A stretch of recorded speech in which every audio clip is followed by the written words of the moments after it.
Hi, welcome back to Dr. Shatabdi's YouTube channel.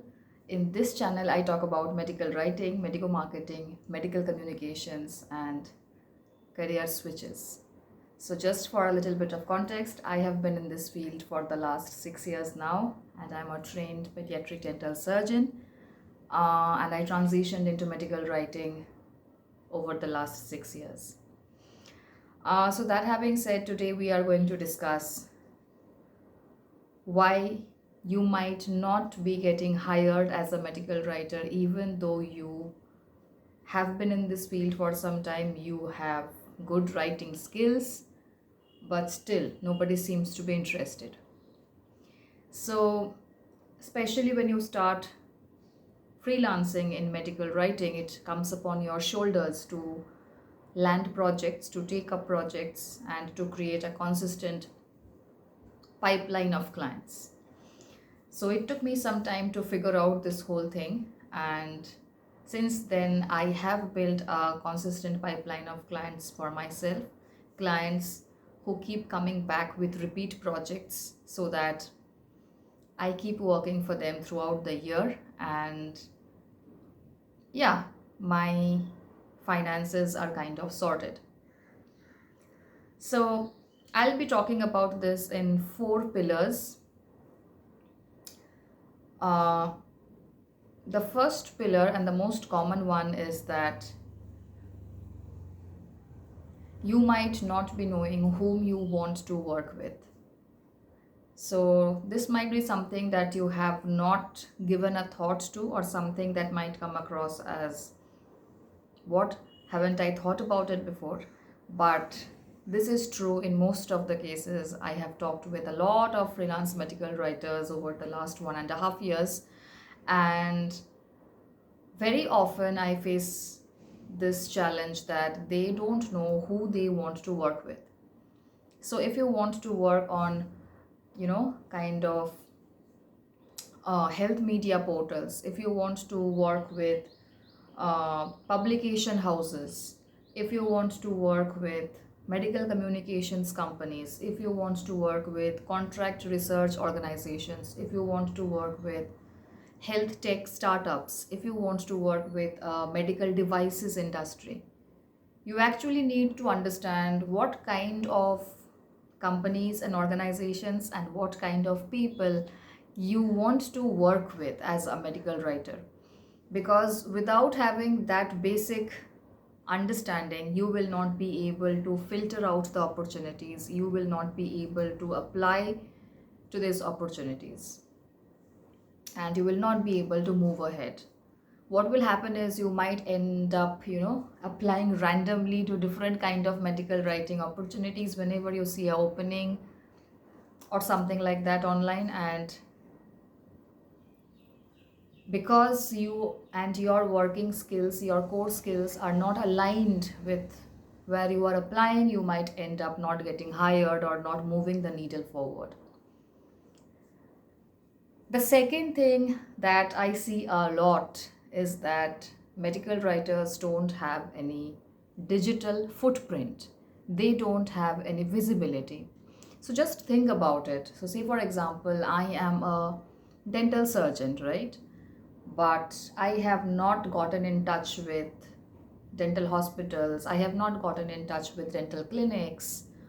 I have not created my network. So nobody knows that I am a dental surgeon and I am keen to practice in this particular area, or that I am practicing in this particular area. So again, what happens is, because people do not know that I am a practicing dental surgeon, they will not be referring patients to me, they will not be calling me for consultations, they will not be in touch with me, and I might end up losing out on these kind of practice like opportunities. Same thing in medical writing also. If you do not have a digital footprint, if you are not visible across digital platforms, if you have not um, built your visibility across LinkedIn, what happens is nobody knows about you. For them, you do not exist.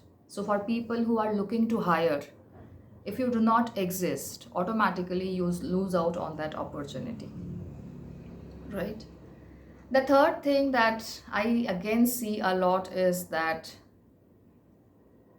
medical writers do not have a portfolio to show. So this happened with me also recently. So I was looking to hire or work with a medical writer on a particular project, and I reached out to someone with whom I have been in touch with for some time, but unfortunately they had no portfolio. I asked them to show some samples of previous projects or whatever work they have done, and they did not have a portfolio to show me.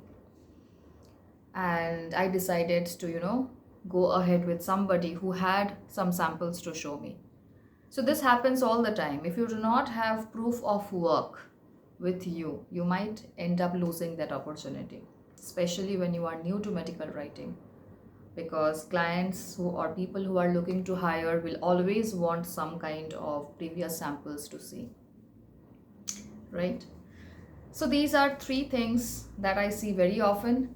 And then there is something which you might not be realizing, but this also happens. You have all the resources, you have a good network, you have your digital presence, you have your, you know, you know who you want to work with, but still you do not end up getting hired. This might be because you're you are not reaching out to people consistently.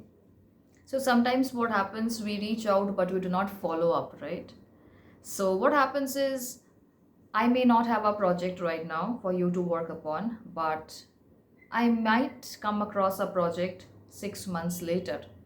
And if you are in touch with me regularly, okay, what happens is you are in the top of my mind when a project, appears, and I might get in touch with you and we can work together. So this also happens all the time, but because new medical writers do not kind of regularly follow up or regularly are in touch with potential hirers, they end up losing out on opportunities. So yes, four things that I have realized over the years how important they are, and something that has really helped me, like I said, build a good, flow of projects and a good flow of clients to work with. I wish all of you try this out for yourself. And yeah, that's it for today. If there is anything that you want me to discuss around medical writing and medical communications, please feel free to let me know in the comment section below. And thank you for being here. Thank you for listening. I'll see you soon with another topic on medical writing. Till then, take care and bye.